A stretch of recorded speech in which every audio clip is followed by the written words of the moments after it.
Welcome. Fix My Fork, man, the podcast with Pat and Gene, G and Pat, GP, baby. Happy New Year, to all. Against the top of the year, everybody got all those little things, what they do, what they call them, Pat, with the Resolutions. resolutions, which I don't like them because they need a new year to reset. I feel like the resetting should start all throughout the year, so Absolutely. Yep. people have a chance to fail more when they use that resolution, and set it at the top of the year. Then, because they say the um the statistics on the gym memberships, everybody Rushes in. they getting the membership, man, and then they got that statistic. They show you that after a few months it starts to taper off, and then it's back to normal. So Right. the resetting got to start within the brain any day, any given day. Why put off tomorrow what you can do today? That I should be the agree. standard. So here we are, man. We've been trying this thing for a few, and we trying to fine tune it. So just bear with us because we could think it, we could write it down, we could talk all, but the experience is just what happened yesterday. You got to go over what happened just the week before. And it's kind of hard, for me because I believe that this mission for Fix My Fork was strictly about reversing diabetes for people. Yes. Helping Hmm. them reverse because I'm no doctor. I got to say that and put that down there for people be trying to Right. take me to court. And no fix. Yeah, yeah, Right. It's yeah, only pills yeah, yeah. or you can take a shot like Yes, this is. insulin or We are not yeah. on any medication that would suggest assisting us. So I'm gonna be real frank with you guys. The holidays is over. I done picked up about 30 pounds, right? Oh, I know y'all looking like, oh man, I'm a little swelled up, but it's okay. This happens around this time of the year, and the addiction sets in about Thanksgiving, and then it takes about till the 1st of February for me to turn it over again, So all my people that's been around and be watching me wondering where I've been on TV, they ain't looked at me on YouTube, they ain't seen no shows going. When the holidays come up, people are invested in the shopping for the families, cooking, traveling, so there's not a lot of activity. So I figured I'd take me a break too. So welcome back. That's my line right there. That's So right. yeah, we're gonna dive right into this, Pat, because I can remember talking a few times on the show when we talked about this food addiction and why it's easy to gain, weight when you're trying so hard and seem to be doing well. So what it was for me was the signals hit again. Soon as I sat down at a gathering and I seen them delectable arrangements and my favorites that was on the table, the science started working. Like what am I eat first? What am I Hmm. eat last, and what am I take home? And then I start concentrating, and then I recognize that people are keeping an eye on me, so I'm pacing the look on the floor like a point guard, you know what I mean? And I'm like, I got to see what I can eat because I'm gonna tell you how food addiction really works. Now, and I know a lot of people gonna look at this and they're gonna be like, man, he just like me, Of because course, we are yeah, human. it ain't no my thing. This is a universal thing. One hundred So percent. so I'm looking and I kind of see, I want to start here, and then as soon as I see somebody back turn, I'm gonna slip me another slither, here and there, and then all of a sudden, But let me go ask you ahead. this before you go. What's your trigger? So is it meat? Is it sweets? Like what is the thing for you that says I need to eat that, even though you know it's not good for you, right? Because I know you eat a lot of fruits and vegetables, Right, right? So now you're at these gatherings, and then there's everything is going to be there, right? right. 3 or 4 types of meat. Going to be vegetables, obviously, but then there's also going to be starches Hmm. that you maybe shouldn't be eating. So like, what is the thing that you see that says, oh, I want some of that, and then once you This have that, then to start to make you want to have something else, or is just seeing the spread and saying, forget the diet or forget the way no, I'm eating, well, I and tell you like this. It's funny you asked that because my first trigger is sense of smell. It's not the visual. mm-hmm. First, it comes through the door. Basically after I get out my car, depending on how close I park to a home that's getting ready to have a gathering. I'm telling you, man, because I tell everybody during the month of November to about January, the first week, the air quality changes. You can ride through the neighborhoods and I can identify pie, cookies, turkeys, hams. I can smell it all in the air. So honestly, when I walk through the door, I'm looking, and it's crazy because I'm a real addict, so I'm casing the joint.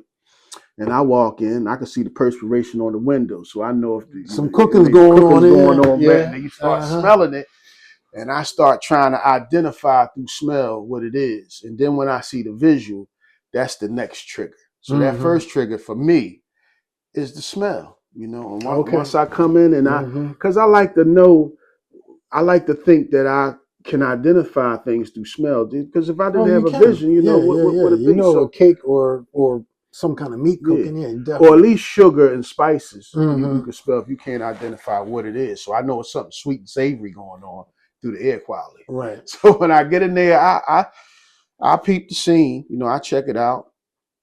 And I start eyeballing it. Y'all make it very easy because there's signs, before the lids come off. It's already, so I can walk around, I've been took pictures in my mind. Oh, okay, I'm gonna start from the left to the right. And then I try to see, we're really talking about food addiction, because I'm gonna tell you how deep it is. I start counting the number of people, and I start looking at the size and the circumference of the dishes that the food is in. That's how deep it is. To figure out how much you can eat, or how much is there. What do I got to hit first? Oh, that's a small bowl of potato salad. So I'm gonna start there because it's 15 people here.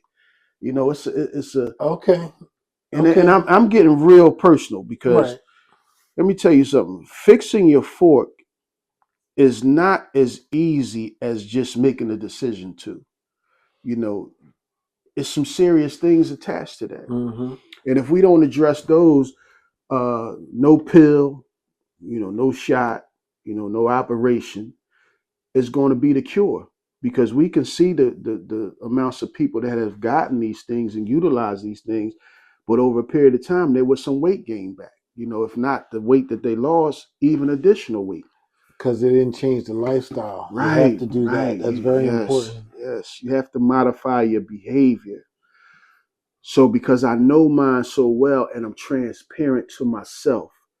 See, it ain't about the people knowing you, because they going to have an assessment their own. But then when you really talk how you really are, then you hear people saying, wow, he being truthful, he being out. And then they can say, I identify with some of those feelings, because I know I'm not in this by myself. Everybody has to watch what they eat, and nobody can just eat whatever they want. They may think that, and you run into people that think that they don't need to watch what they eat, but they do. Yeah. So first is food addiction, right? I want to be real clear about this. You can get yourself a nutritionist, all that. You need to be your own advocate, because if you're not actually doing it up here, it'll never work here, and then it'll end up all over here. So I say this so you'll be a very clear understanding on this. Fixing your fork, diabetes, right?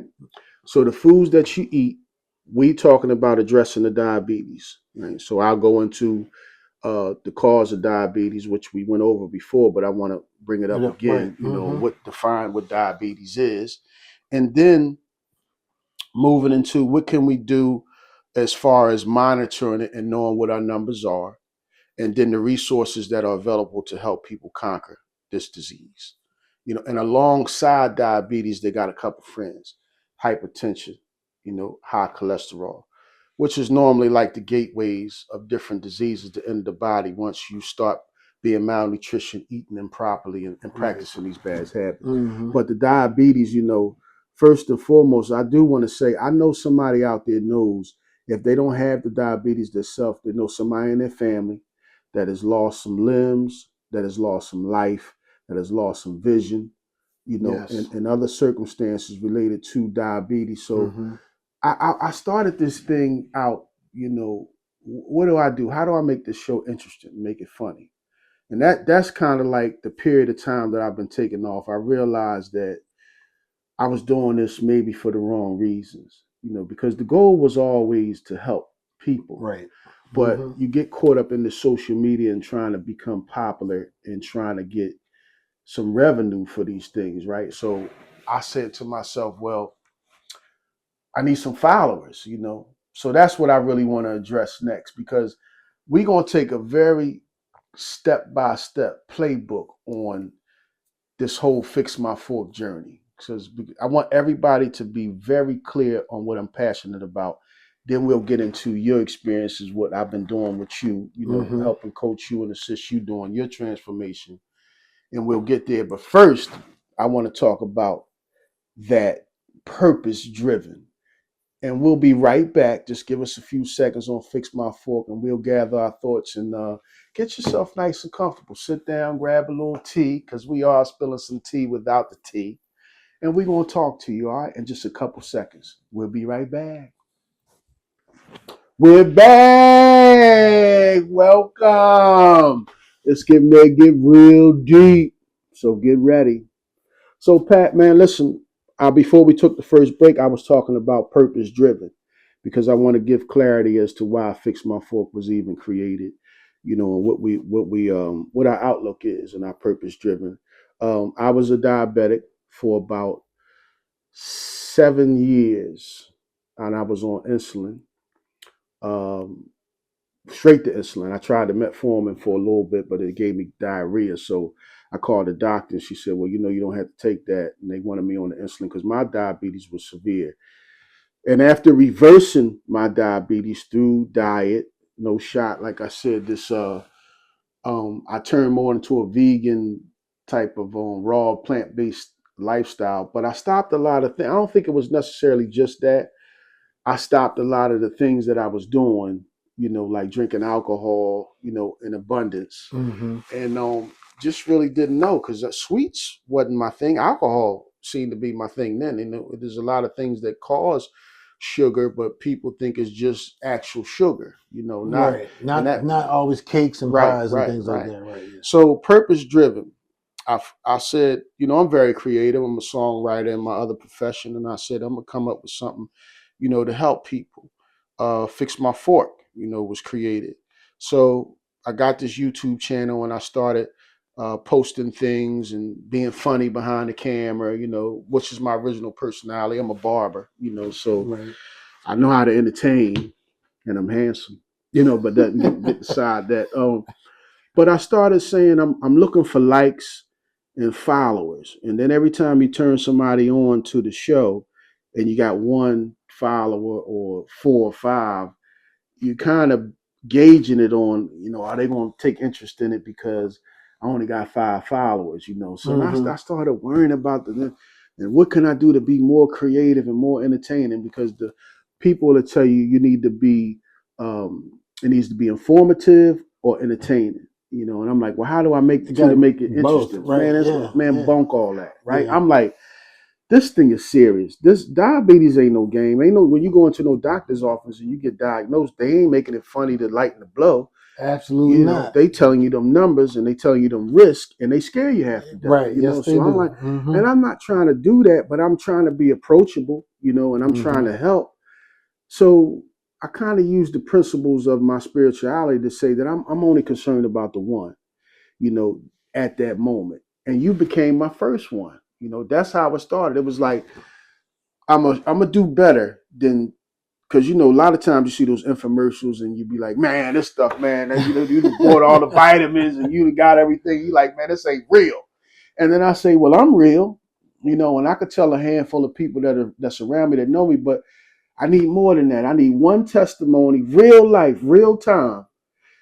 And that was you. You just happened to be a good friend of mine, you know. So it was Right. like, and you were willing, and I was excited about that, because you know at first I was like, I got one, you know, but Yeah. it And you didn't wasn't. let me know that, but No, no, I yeah. didn't. And it wasn't the guinea pig theory, and it wasn't me trying to monetize it. It was more passionate about How? showing that the results that I had, Mhm. that they can happen for somebody else, Right. you know. And Right. this, I didn't know you had diabetes. You don't look, you ain't carrying it around on your forehead. Yeah, I'm You, not. We talked about it one day, and so I had been on a business trip, and I was having having a problem focusing on what I was reading, mm, And I checked my blood sugar and it was high. I knew it was high.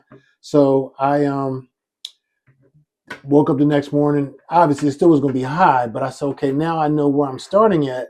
Let's see what I can do to start reducing it, because I had been to a diabetes like user group through the VA, and they were telling me a guy was sitting next to me, and he told me he lost his vision because he didn't pay enough attention to what the doctor was telling him about his diabetes. Mm. And he said he was watching TV one day. It was like a windshield wiper went down. He lost his vision. And at the time, that guy had thick glasses on and a magnifying glass, and he could not read the thing that he was trying to read. Mm. So when he told me that, and that was probably, I'm going to say 6-7 years ago, because I had been dealing with it for 8 years, just taking the pills, right? Mm-hmm.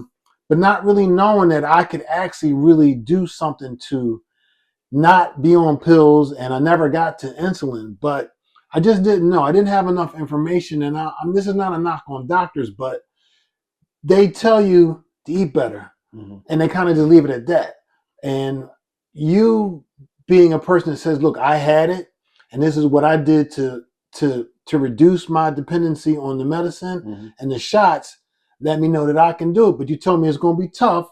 It's going to be a period of time where we're going to have to be strict Right. about what you intake and that. So once we started talking about, I have diabetes, and you said, okay, this is what we're going to do. You did an assessment with me, right? You asked me, what is I eat for breakfast every day? What do I eat for lunch? And like, what is a typical dinner? And you said, okay, so this is what we're going to do. For breakfast, we're going to have this, and you're going to stay on that for a month. And then for lunch, you're going to eat that, Mm-hmm. and you're only going to have that. And for dinner, same thing. And then as I was doing it, I started testing my blood sugar every morning. I was doing it 3 times a day. I would do it when I woke up to know where I was starting at. Mm-hmm. Then 2 hours after I eat my last bite of my breakfast, I would do it then. And then I would do it 2 hours after I eat my lunch. Right. And then I wrote all those things down. So about 2 weeks into the whole thing, I had a doctor's appointment, and she did she checked my blood sugar, and she gave me my results. So she told me I was at 9.8. Mm-hmm. And I knew that was high, but I knew I had already started working on it. So she said, I'll see you in 3 months. She said, you got to get that down. I said, I'm going to be way down the next time you see me, because I knew I had already started on my journey. Okay. And I just continued on that journey for 3 more months. And everyone's going to be what different. time did I come in the 3-month period before you went to get your next doctor visit? You came in before that. So I'm going to say I was on my way on my business trip, say mid-April. Okay. About a week after that, we bumped into each other. We talked about it. And then May 1st is when I started. Okay. May 15th or so is when I had my doctor's appointment. Okay. And then she set me up to come back August 15th for my follow-up. Okay, cool. And that's when I had my follow-up A1C. And so the results was tremendous. The difference between when I started and when I started in May, or where I tested in May and when I tested again in April. Okay. My doctor said she had never seen such a dramatic drop in someone's blood sugar in that period of time. And she had been doing this for 30 years. She's just never seen it. And there's also a chemist that works for the VA, because I'm a veteran. Right. So I get all my medical care through the Veterans Administration. So the chemist also said, or the pharmacist said, she'd never seen that as well. They wanted to know what I was doing. Mm. So, and I had told them I reduced the amount of metformin I was taking on my own, because I knew I didn't need it, because I was writing down my blood sugar every day. So Right. I knew where I was at. And she said that was tremendous. So without giving away too much, because we want these people to understand about the process, but I changed my diet and I exercise. And how I changed my diet, I'll let you talk about that. Yeah, but man. And first and foremost, I want to talk about consistency, because that's the key, right? Sticking to it. yeah, And that's the hardest part of this, because if you don't conquer the food addiction and you don't stay consistent on the path, there ain't no sense of you even trying, because you're gonna relapse. It's gonna happen over again. Which those things has happened to both of us. Yes. So I want to be very clear that you make some progress, and then when you kind of skip the beat, shall I call it, and you get off the program, and it's not program meaning I give you a program. It's called behavior modification. I Right. give you a system that works, and the system involves transformation of life. It's a lifestyle change. I don't want to use the word diet because diets fail. Right. So you can give it a different definition, but the whole thing is transformation. And, in order to transform, you got to go through the process, right? Yes. So Yes. the diabetes boot camp is what I call it. So at the first 3 months is because this is my thing about the purpose driven. I work with a person, you call them client, whatever you want to label them. This is my friend. So I work with them, and I'm not geared towards the financials. I'm geared towards the success of the purpose, right? And that is to reverse the diabetes, get people's A1C significantly down in just a 3 month period, and to get them to wean them off of that medication. Yes. So I want to talk about the process coming up because I want everybody to know I stumbled across this. This was not something that I set out to do. Most of the diets and things that I set out to do from, we can name because I don't want nobody calling me on this. I was getting ready to run some names. But there was about 11 sources of dieting that I've tried, and I've had success on all of them. But at some point, I gained the weight back because I never stuck to the process of transformation. So when we come back, I'm going to discuss what that process of transformation requires and the first 3 steps that you can take towards it. It's going to be very interesting. But here we have it's me and Pat. Fix my fork, and we'll be right back in just 2. Don't you move. Okay, so we're back. You ready, Gene? Let's talk about the process. Hey. Oh boy, man. Listen. So it's very simple. The process of transformation. These are the requirements. So you could do this with if you got a pen or something, or you taking notes on your phone, whatever source you watching this on. I want you to put this down because you pretty much getting a virtual, we doing this thing for you. And if you need to reach out to me, then you can inbox me, send me an email, DM, whatever you want to do to do some one-on-one coaching. I need you to be very transparent, right? So step 1, I need to know how serious the diabetes is, right? Mm-hmm. Your A1C, your previous A1C, your last A1C, because some people don't even go to the doctors. They've been so much into the rhythm of taking the medication, that becomes their lifestyle. That's their crutch to be able to eat the things that And they they want to think eat. that they think that Right, they could just taking the medicine and they right, can eat right, whatever. right, That's right, not the right. case at No, all. it's not the case. And remember, those medications do come with side effects. So the longer you're on the medications, then other things, complications start happening. You already know that. Right. So I need to know how serious the diabetes is. And then I want you to write down your food intake.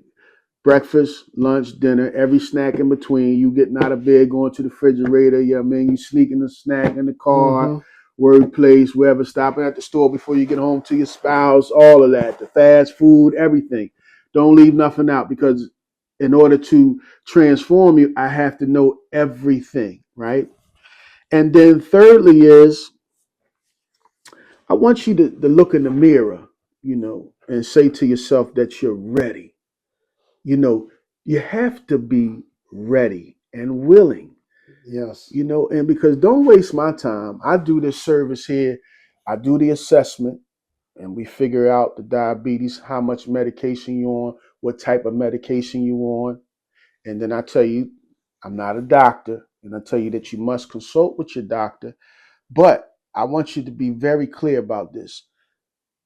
Doctors learn the science of what they do and they implement it in the office, right? And this is it. They parallel with the system that they learn, that they got their degrees in, and this is what they do. I had to be my own advocate to get where I am. Right. The Make it doctor happen. did set me up with a nutritionist.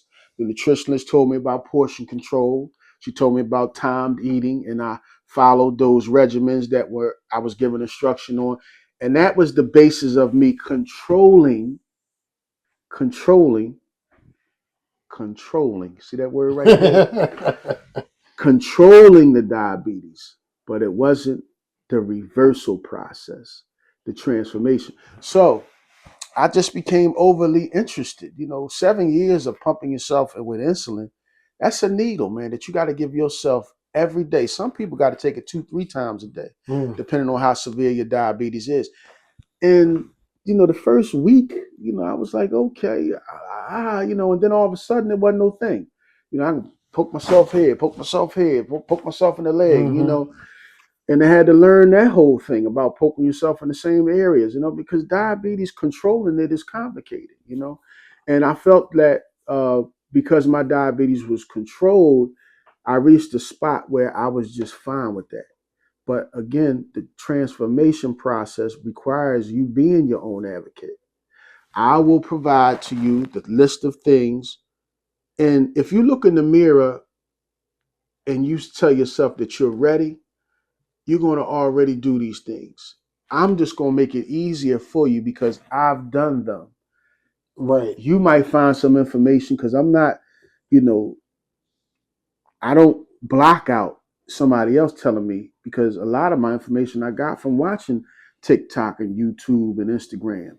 And Other then people. my Right. algorithm started feeding me my interest. Hmm. Whatever you're interested in is what, becomes your source. So Right. I started reading on those things. Hmm. And then if I heard a word or heard somebody, then I investigated more. And then I found that these things were more than beneficial. If you applied them, they actually worked. That is the science of it. The most difficult piece is acceptance and willingness to transform. Right. Once you do those, what you were willing, and that was one thing about you. And I'll let you talk. I'm sorry, Pat, but I never met somebody. I was so glad that we were friends. We had a basis for knowing each other Right. before, but you were on this journey, and I'll come around you and I would watch the things that you would eat, and I never talked about diabetes, but then when we talked about it, I was like, oh, that's kind of why I witnessed the behavior that you already had. You were already walking, Hmm. you were doing things to reverse your diabetes, and I only had to give you a little bit of information. I want to say one thing. I didn't know I could reverse it though. This is the whole Mm, thing. No one talks about that. Well, your doctor doesn't tell you that, okay. right? They don't say that you can not be on medicine if you do X, Y, and Z. And well, I shouldn't say that. She did tell me she knew of one person who didn't do it, Hmm. who was able to not be on the medicine. But she said that's like a It's rare. very Yeah, rare, yeah. right? But so I didn't really think that that was an option. I just thought I was always going to be on medicine, and the amount of medicine that I was going to have to take would be varied by whatever my diet was. So the How many year, years you been on? I just want to be clear on that. How many years you been a so diabetic? eight years I had been on metformin, Okay. All right. and sometimes I wasn't watching it because I thought the pills was enough to control it. I had stopped testing my blood sugar, and that's the one thing that I tell you, for me, you have to test your blood sugar. You have to have a meter, and you need to check that. You cannot depend on any other thing because the way you feel is not it. Just like people that have blood pressure, they high blood pressure, they say that I feel fine. That's not it. What does your blood sugar say? If you read that, that tells you where you're at. And then once you know that, that will help you to get on the journey. That was the most important thing for me, was pricking my finger every day. Even though I didn't like it, I just did it because that was the one tool that I really Yeah, and needed. some people, man, they take that life sentence of being on medication as the norm, and, Right. and and it's crazy because, like you said, you can eat your things, but there will be spikes, there will be mood swings, there will be hypoglycemic, uh, Headaches. I was right? getting headaches, Yeah, and you'll have those reoccurring things, and you'll just think of them as norm. You kind of like, well, what did I eat? But you Hmm. really don't know until you start monitoring it. And that's the portion of diabetes that where people really fail because it's time consuming and it takes concentration, and a lot of effort. And if you don't continue to look at the process of your diabetes and just medicate yourself and just accept that, then you'll never reverse it. Right. Right. So Right. that's just very good that you said that. So what I want to do is, so we talked about the purpose and turning this into a reversal thing mentally, acceptance and transformation. So if you've already written it down, I need you to get your numbers right, know how serious your diabetes is, get the A1C, pretty much know your next doctor visit or when your last one was. And then when we come back on our next segment, we'll start discussing everything that we did, and we'll show the people the first 3 month progress. So when you went into the doctor and they said your numbers had significantly dropped and they never seen nothing like this, right? And which doctors have told me as well, it was very rare. And it was totally against what they told me to do. You know what I mean? And that's the interesting part, because when we get back, we like, they say you can't have fruit. They say you can't have this. They can't have that. Right. And I'm not saying it's a lot. I'm saying it's their curriculum. That's what they was taught. Right. You know, kudos to the doctors, man, because doctors have been around. You know, they put in the time, they put in the paperwork. You can't knock from what they, you can't. But I will tell you, there are, interestingly enough, there are some whistleblowers in that community, and there's some doctors who have left the practice of medicine because they found out that there were some alternatives, and they too were still passionate about saving people, which I believe doctors are when they get that job. It's not just about making the money, you know, especially in today's medical field, because it's oversaturated. You know, that's one thing. Right. But there is information. It's just like barbering. I'm a barber teacher in my other profession. And I remember interviewing people, and this is a little side, you know, people applying for jobs, but they didn't have credentials. They had merchandise. They had Instagram accounts, you know, they had portfolios and all this. But when it got down to the license, they didn't have the requirements to work in a barbershop. And I was like, wow. So with these doctors, with these mechanics, you know, people, there's YouTube, there's videos, there's more information out there available at your fingertips through, you know, social media sources, or, you know, Wikipedia or Google, you know, whatever. So I say that to say, sometimes I go in the doctor's office and it ain't a debate, but I'm not accepting everything that they saying to me, you know, and not ignorant, like, you know, being mean. But hey, you work for me, you know, you know what I mean? I hired you, you know what I mean? So right. I need you to work with me, you know, not dictate, you know, it's a relationship. Right. And so never accept what a doctor says is law. You know, it's law according to what they learn. But there's more information out here, and you have to be your own advocate. And I say that more than I say anything else today. You have to want it. Yes. But you have to do the research. So before you spend your time scrolling on TikTok for about an hour and a half, we all been there, Instagram or YouTube, whatever your fix is, make sure you do about 30 minutes of research on how you can reverse your diabetes. Yes. Because there's certain things you can eat, there's certain things that you can buy, you know, and there's certain things that you can do to help you with this whole process of transformation. So when we come back, our next trip here, we'll be sitting right here, man, and maybe we might have some refreshments or hors d'oeuvres. We got to ask the host to see what's going on. And we'll start introducing some healthy alternatives. We'll see what we snack on, and versus what you guys are doing. And if we have anything compatible, then let's start opening up a chat where we can start talking about reversing this diabetes together. But till then, I want you to stay strong, be blessed in everything that you do. Put God first and he'll lead you the rest of the way. And this is me and Pat, my main man, signing off. Pete, my man Pete. Talk to you on Fix My Fault. We out of here. Please like and subscribe.